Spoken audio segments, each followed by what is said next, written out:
Hello and welcome everyone to another fantastic episode of OnReviewCast. I'm your host here, Ash, and today on review we are taking a look at Interview with a Vampire Season 2, Episode 6. Yay! Before we get started, guys, just want to say that this episode is brought to you by Anomaly Beats. Check out Anomaly Beats, Beats by Ash. All your streaming services, where they're provided. Music was up there. If you like anime style, hip hop beats, and etc., go ahead and check out some Anomaly Beats. And also, guys, I want to let you guys know that on July 1st, Ash's first album of Ash the Anomaly is coming out with the first single called Boo. Check out Boo on all the streaming services as well, coming out under the name Ash the Anomaly. Now, on with the show. And just like every episode, guys, we're going to get started with our episode breakdown, courtesy of Fandom, for Season 2, Episode 6 of Interview with a Vampire.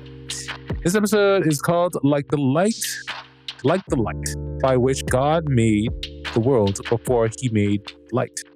It's kind of an odd title, but yeah. It's the 6th episode of the 2nd season of the Interview with the Vampire, and the 10th and the 13th episode of the series overall.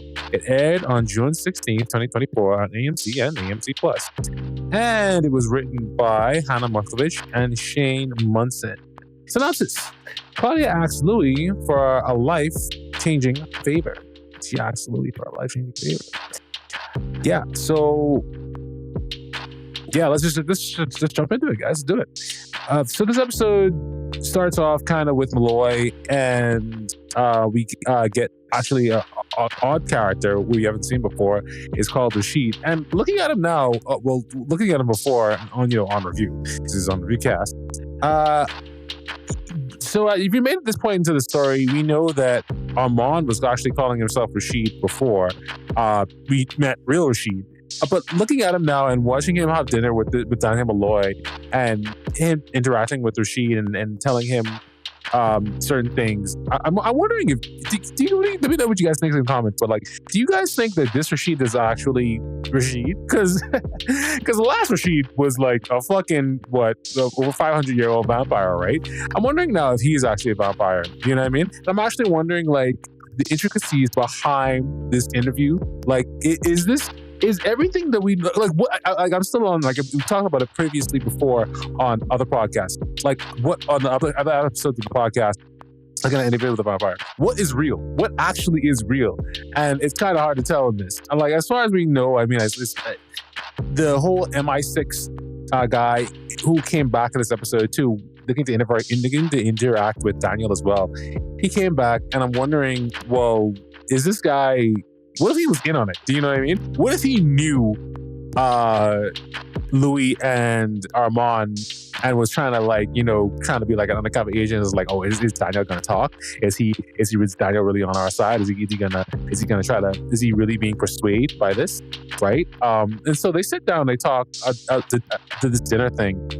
And this is the various ways that Anne Rice is. I don't really know. I'm not familiar with her work or universe or her books, but I'm just saying this is one of the many ways that she could actually take this story, right? Because what if he's like a sleeper undercover kind of agent for Louis and Armand, and it's just he's trying and Malloy's just trying to be all sneaky. So anything that he tells him, he's basically incriminating himself. Do you know what I mean? I'm just wondering. Do you know what I mean? It could all just be a test because they've lived for over years, centuries now. They could find a way to maybe, incriminate Malloy, give them a reason to kill Malloy or whatever it is. I don't know. That's just my headcanon kind of spinning off here. Looking to create some kind of fucking. We're going to create some kind of fan fiction kind of idea here. But I don't know. That's what I was thinking when I kind of first saw him. But anyway, back to it. So this episode starts off definitely with the MI6 agent, him talking. And we're wondering if, and Malloy is actually wondering, how am I going to get through this? Am I going to can I get some assurances that I'll be alive? And we get a little bit of more information about this guy that's interacting with Malloy. And we understand that this isn't the first time that apparently this isn't the first interview that these two vampires have basically done. So other people who have been in Malloy's shoes, who's been in his situation before, have either turned into vampires themselves or been killed. So it's not honestly, like, I'm not looking too great for Malloy. I mean, I don't know. And he's expressing his concern of wanting to be, survive this. And he's not giving him any interest. That definitely can't necessarily blame him because of this all. So the episode proceeds, and we have the same situation that's been going on. Santiago's just been trying to be part of his coven and been trying to work his way up to getting to the top of the coven and being coven leader. And meanwhile, Armand is just basically been feeding him this, like, he's been trying to feeding into his ego and trying to play the player of the game, essentially, into making him believe that his spot is being coveted by Santiago. But it seems like it's this kind of like will and duel of minds, kind of like where who can get the upper hand, like kind of like in chess, because like Santiago starts to have a conversation with Sam the vampire, and he creates this like fake outburst as to where he believes that Sam's work isn't his writing for this new play that they're basically doing. It's basically shit, but it's not. It's basically all a ploy to keep Armand busy and distracted from the females that are trying to get some information as to, or at least it seems like Forgates to give them more information as to where the whereabouts of Lestat, who is now being basically murdered, by Louis and Claudia. But during this entire thing, he's basically distracted. And I thought that when I saw this first time, I thought that was so fucking cool, actually, that he's conducting and orchestrating basically this coup while performing on stage and playing the role of essentially, being the actor on stage, and at the same time back while trying to, like I said, like stage this coup and trying to take over this coven at the same time, and he's doing this all like telepathically. And if you think about it, that's actually fucking amazing to memorize all these lines, do a whole performance, and incept this guy's mind that's at the bank or whatever it is, along with these trio. These are two female vampires, and get the information that he wants. That's actually pretty cool. But this also brought up something that I was wondering. Like, guys, like, how do you think this telepathy mind thing works? Because this is actually, it's interesting. It's not like the whole thing with Armand where he can like make things float and shit.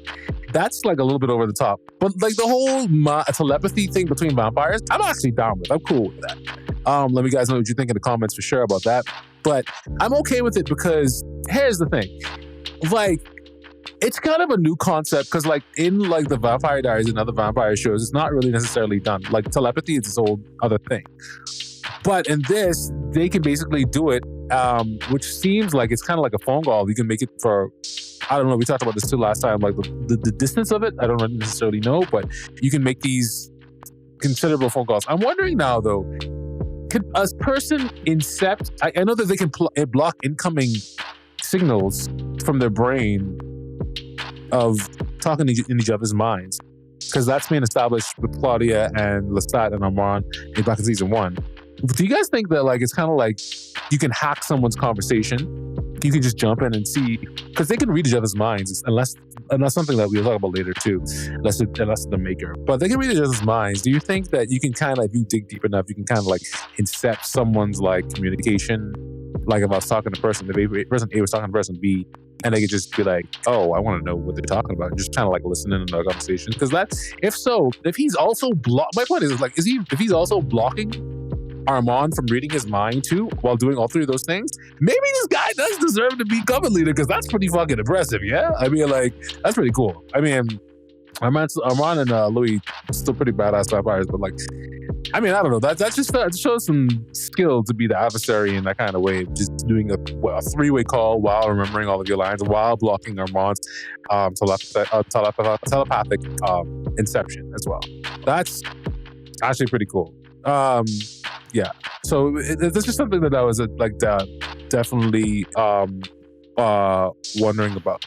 So one of the cooler scenes in this episode as well we get is the Madeline. This is basically, and this is I want to say more or less the focal point of this episode as well. And Madeline, let's review. Madeline is the girl that the woman, sorry, there's a woman that got involved with Claudia, and they started creating this kind of like bond. And we know who she really is from the movies and etc. She's supposed to be Claudia's companion and etc. and X, Y, and Z. But we got to see some nice, and I mean, it's my interview with a vampire. This is what the show is basically based off of. But we got to see some nice carnage via Claudia when these three goons kind of show up to Madeline's dress shop, and they basically try to rape her. Yes, well, yeah, they basically try to rape her, you know. And remember, you gotta remember this is YouTube. They just basically try to rape her, and they are basically taken out, rape her, and well, it started off with them basically trying to deface her establishment because I guess she was with a guy that was a part of the war. And she throws something at them that basically breaks the glass. Her bad move, by the way, because like, what the fuck? Lady, if they want to deface the place, stay in your safe zone. Stay in your safe zone. But she throws something and it breaks the glass, which allows them to come in and start the attempted rape. While the irony of this, by the way, which is kind of also fucked, and I don't know, something I kind of like really noticed, and I was like, I don't know if it made you guys feel some kind of way, but let me know what you guys think. Like, there was a woman that was with them, so it was like two guys and a girl, and they were trying to deface this place, and she throws the thing, the glass breaks, they go inside, and these two guys attempt the grape, right? And I don't understand why. So the woman, I mean, I would feel like, you know, as a fellow, maybe, this is probably, guys, I'm a heterosexual male, always been a heterosexual male, or will be a heterosexual male. I guess I really don't understand certain things about certain females. How could you condone that? I mean, I understand you're being an asshole with these people, you're being, you know, a horrible person, defacing things and destroying property, extra, you're being extra, basically. Extra X, Y, and Z. You're being extra X, Y, and Z. I get that. But why would you, I mean, I guess they wrote it in such a way that, okay, this lady was just like, while they were attempting this grape, was just trancing around the store and basically, I think, going into bottles and drinking and trying to basically cause more destruction. But I would think as a fellow woman, you would want to like basically stop that. I don't know. But the way that they wrote that, I think it was kind of smart because it was supposed to, I think it was supposed to make you question and think and get your gears turned. It's like, what kind of fucking society is this, right? What kind of fucking, these people are truly fucking monsters. Maybe they truly fucking deserve it. And that's basically what the scene was. They were trying to drum up the fact that these people deserve to die, which they did, because when Claudia busted in and stopped all this madness, that was actually one of the fucking coolest things I fucking saw on this. And I love that whole scene when, you know, she's basically showing Madeline what she is. And she's showing her that she's this, you know, this beast, this monster that's that can, well, basically take care of herself and take care of her business. And I mean, like, she was basically her knight in shining armor. And their connection that was developing throughout this series so far has now become stronger because she saved her. And you could see, like, in her eyes, it felt like, draw kind of comparisons to season 1 when Louis was, well, Lestat was basically, well, from Louis' perspective, because we're also going to get into that. Louis' perspective, Lestat was basically hunting down Louis. And he was kind of in a similar situation where he was just shocked as to, you know, interacting and seeing this monster.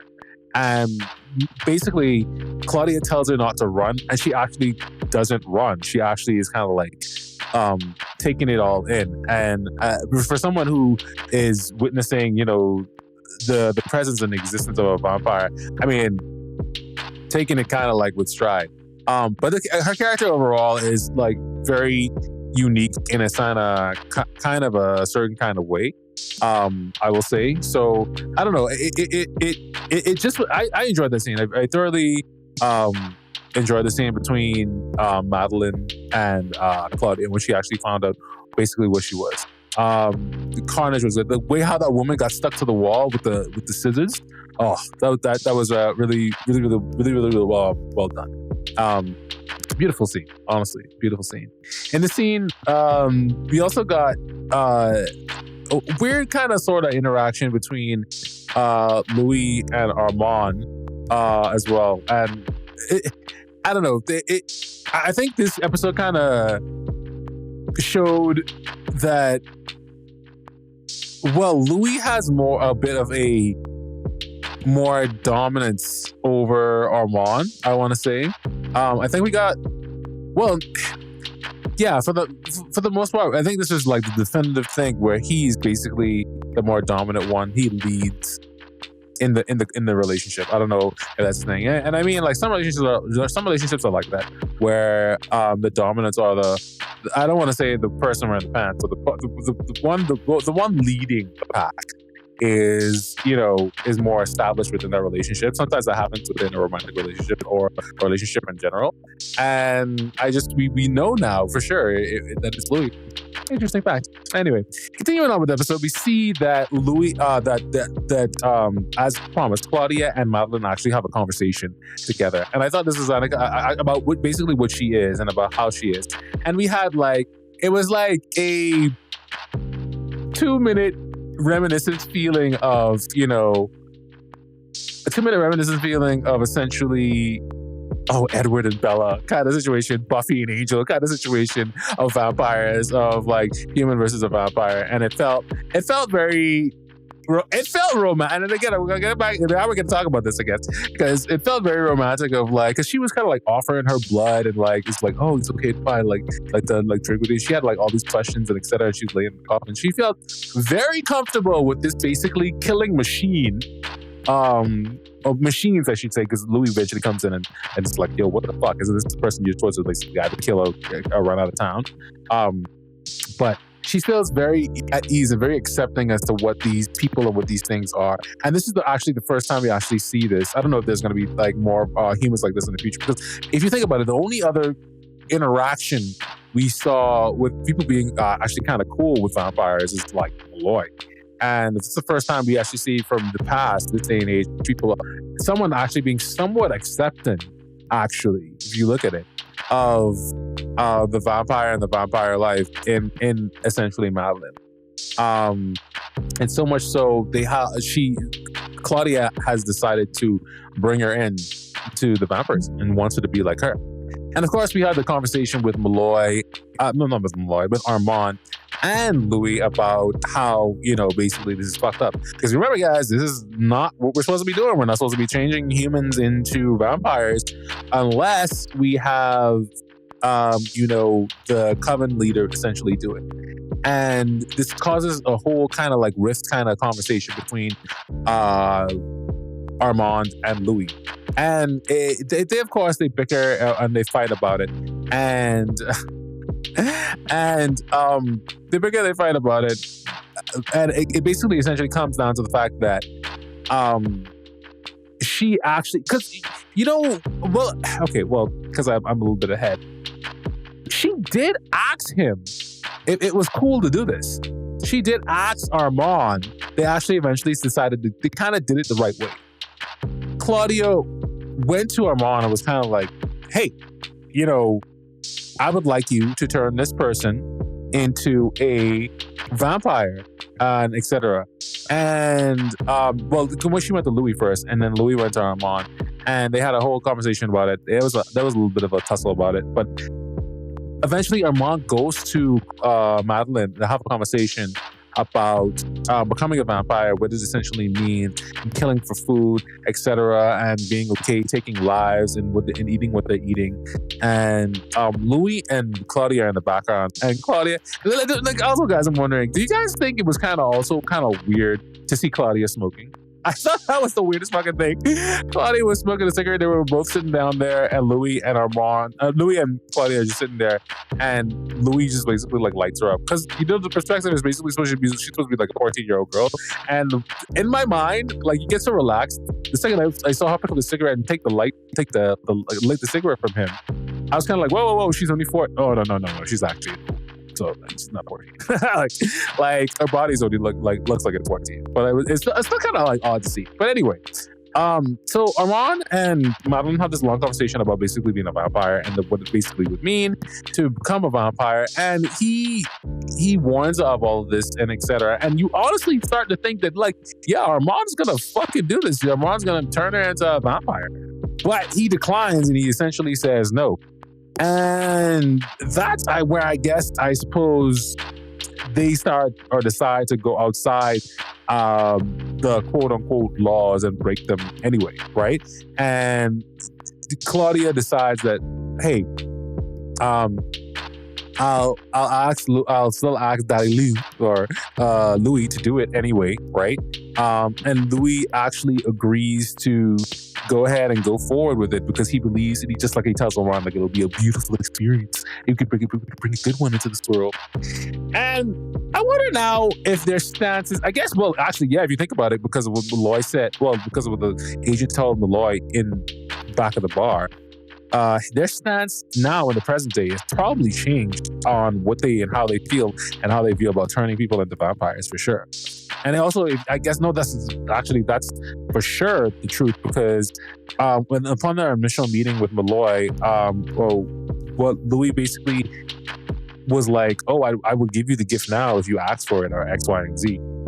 So I guess despite this experience or despite these rules and etc., they get past this whole turning people into vampire things. But anyway, I want to talk about the scene where Madeline gets actually transformed into a vampire and Louis begins to bite on her neck. And we start, so in this whole transformation sequence, because again, this is the first time we've ever really seen, I suppose, the in-depth transformation of a vampire. We've seen it kind of with Claudia in the beginning of season 1, sorta, but it wasn't so, it wasn't so willingly given, and it wasn't so willingly given. It wasn't so conscious of basically the fact of what was happening. It was kind of like when Claudia is dying, you transform into a vampire, and it was taken from the perspective of Lestat. And at that time, the story was being told by Louis. So Lestat wasn't basically around. But now this is Louis' perspective on actually transforming someone into a vampire. So this is the first time we actually get to see this. And this was kind of insightful. I kind of actually like this. We got to actually get a kind of a journey kind of thing towards like what it's like to be, what it's like. It felt like we were the vampires. We got to see inside of Madeline's head, and we got to experience what they were seeing, and almost like sharing in this moment of her transforming into this vampire. And Louis basically recalls all the things that Madeline was basically, I guess, her mind. And I guess something happens in this universe when you actually turn someone into a vampire. You get to share your everything, all of their being, all of yourselves, with this other person that's basically giving you the gift. Once you share the gift with them, they share basically their life with you. And we got to see glimpses and very, very obvious like vignettes of like Madeline's life, her losing her sister, even her fucking this dude, like all the perspectives, nothing turned of a turn, her losing her parents. We got nothing left unturned in terms of her life. So everything was basically shared. It was basically like, you know, she's being adopted into the family. It's basically like they were getting to know her all over again. These discriminations that she felt basically because she was a redhead and the people shaving her head and shaving these other people's heads. And it's essentially a bonding that was, I feel like, amplified because this is Interview with a Vampire, and I thought that they told that story very well, and they get that perspective very well. We also got to see Claudia in these vignettes too, of how she felt about her, and what she saw Claudia as essentially being. So Louis shares the gift with Madeline, and the thing is about I want to circle back real quick to our previous episodes. In previous episodes, we're kind of wondering, like, how are vampires really made? Because if we look at season 1, Claudia was trying to do that with the boys and the men back in Louisiana, and trying to transform them into vampires and make them to make a companion for herself. And it wasn't working. All the vampires she was basically making, they were dying out. Every time to try to give them the blood, they would either reject it or they would just die, and she would just drain them, and they just wouldn't become vampires. So the only thing that I can kind of put together, and guys, this is some knowledge, I'm about to drop some knowledge here on the OnReviewCast. The only thing that I can essentially put together, the way how vampirism works in this universe, the way how it will take to a person is if they willingly accept the gift. If it's a gift, right? If you reject the gift, let's like if anybody gives you a certain thing or a particular item, you could say, hey, no, buddy, I don't want to take that. I don't want to take that on or whatever. Or if it's rejected in any kind of way, the person will, it can be accepted or rejected. The person will reject. If the person rejects the gift, they'll die. If the person accepts the gift, they'll live. That's essentially what it is. But for the most part, what we see in this process of becoming a vampire and vampirism with the vampire blood, the whole process, there's nothing special to really go along with that, right? People, I'm pretty sure Claudia was feeding her blood. We're trying to attempt to make these vampires too. Same with the Vampire Diaries. You die with vampire blood in your system, you become a vampire. The rules are kind of like varying a little bit when we get into like Angel territory or Buffy territory for sure. Because like back in the day, those days, if you just bit someone, it's chances of becoming a vampire. And then like in movies too, it depends on the rules. Everybody's rules are different. So they went with this rule of essentially being that if you have vampire blood in your system, you essentially are drained, die, I guess. You become a vampire. But I think the caveat to that is also that you need to willingly accept this gift. You need to willingly accept this. It's the only thing that makes sense. We saw Louis become a vampire because, and Lestat, if you remember that episode, you go back to season 1, Lestat directly asked him, he basically asks him to become a vampire. He joins, he said, take me on, I forget the exact words he said, but he asked him to walk the night with him, and he asked him, and I just remember at the end of watching that episode, Louis agrees to it. He says, yes, you have to say yes. If you don't say yes, I guess you die. So Louis agrees to it, and Lestat drains him and turns him into a vampire, and he becomes the vampire Louis. Now, if we look at Claudia's situation, Claudia was on the verge of death, but she wanted to live. She did want to live. So again, you have to want it. It has to be something that is established. It's something that you want something. You want it to basically happen to accept the gift.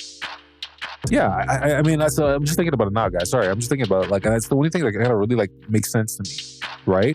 Because I mean, in the middle of someone's mauling you, right? If someone's attacking you and mauling you, that's not necessarily. You don't have time to basically ask, oh, hey, you want to?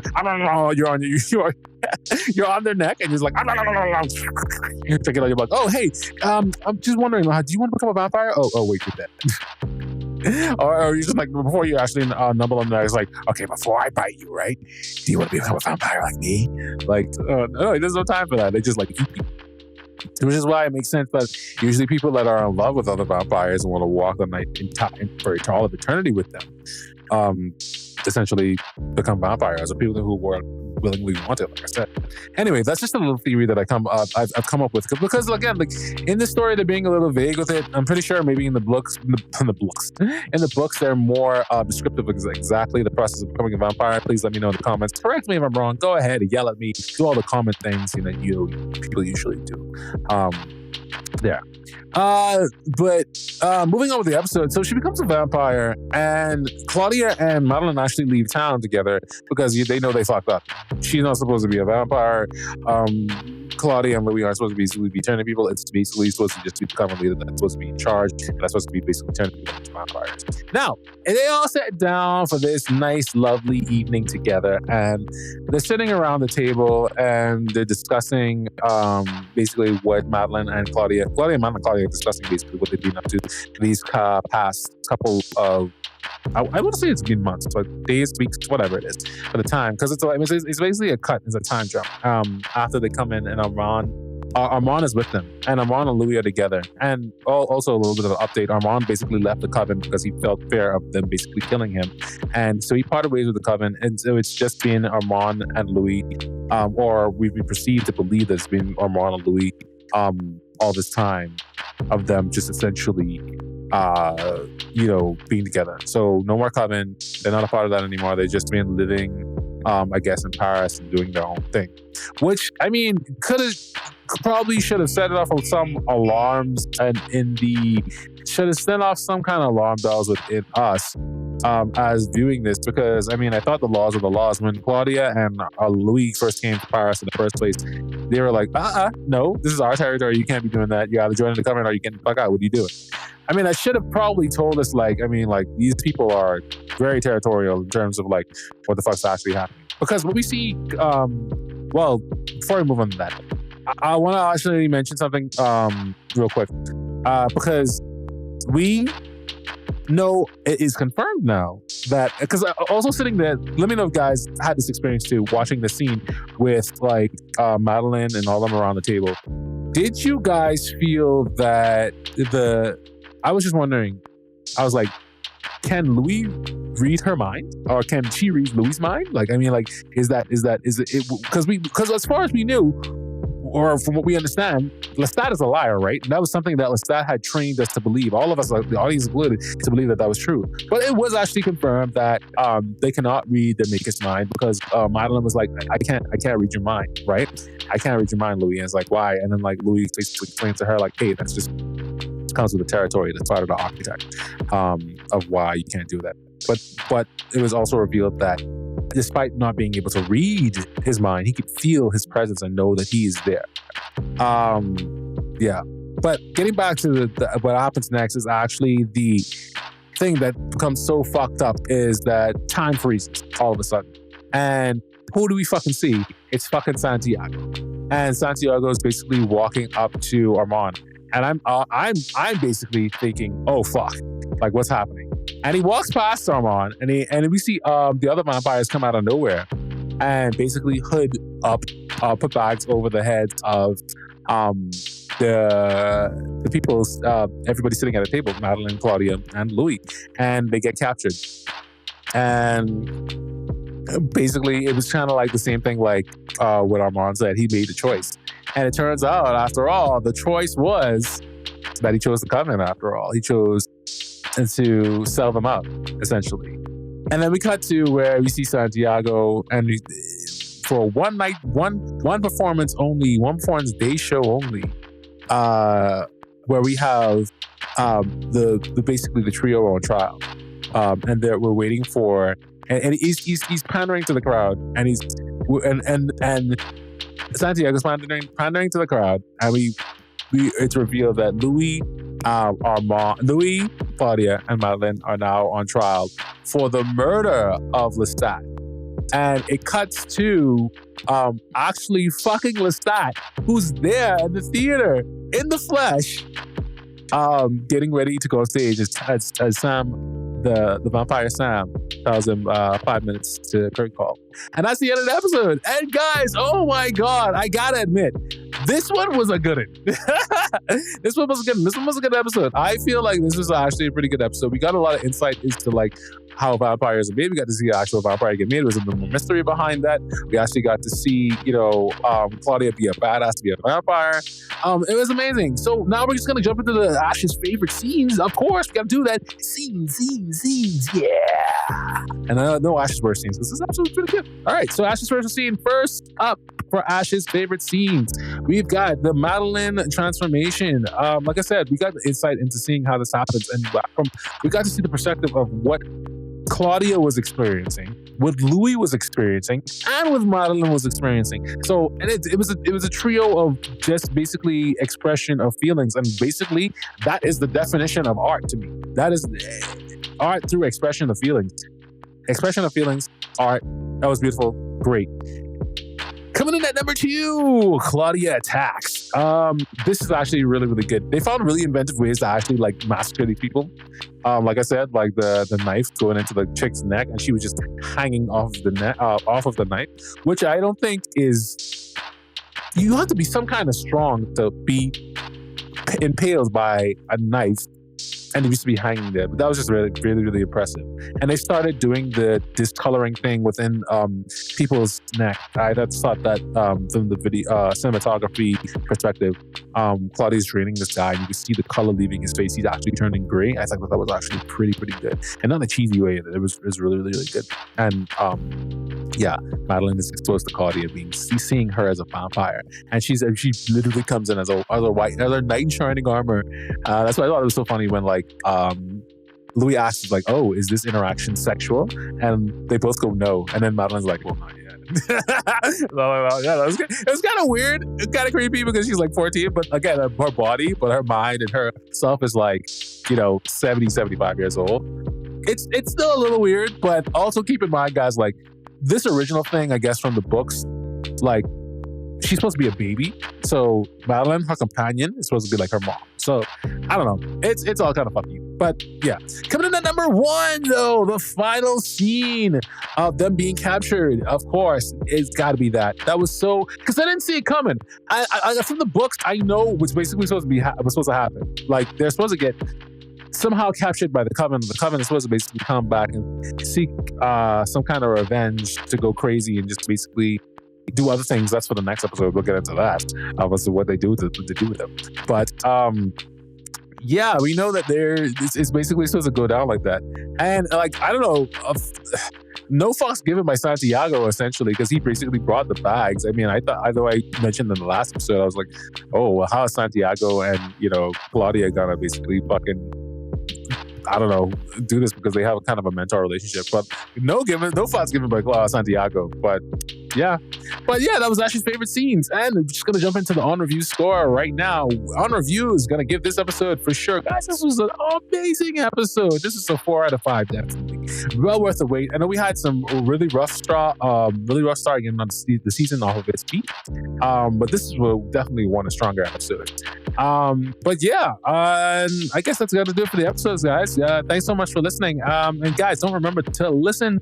Remember, please listen to Anomaly Beats. That's Beats by Ash. Anomaly Beats, if you like lo-fi, kind of like hip hop, anime style beats, go ahead and check me out. I'm on all the streaming platforms. I'm on Spotify. The one that's on Google, all of those streaming platforms as well. Don't forget, Ashley Anomaly, the single drops for Boo for the Anomaly album. It's going to be dropping out on July 1st. Should be out July 1st or sometime the week of July 1st. But don't forget to hit us up on all of our socials, the Facebook, the Instagram, the Twitter. And of course, lastly, be safe, be kind, be you. Take care.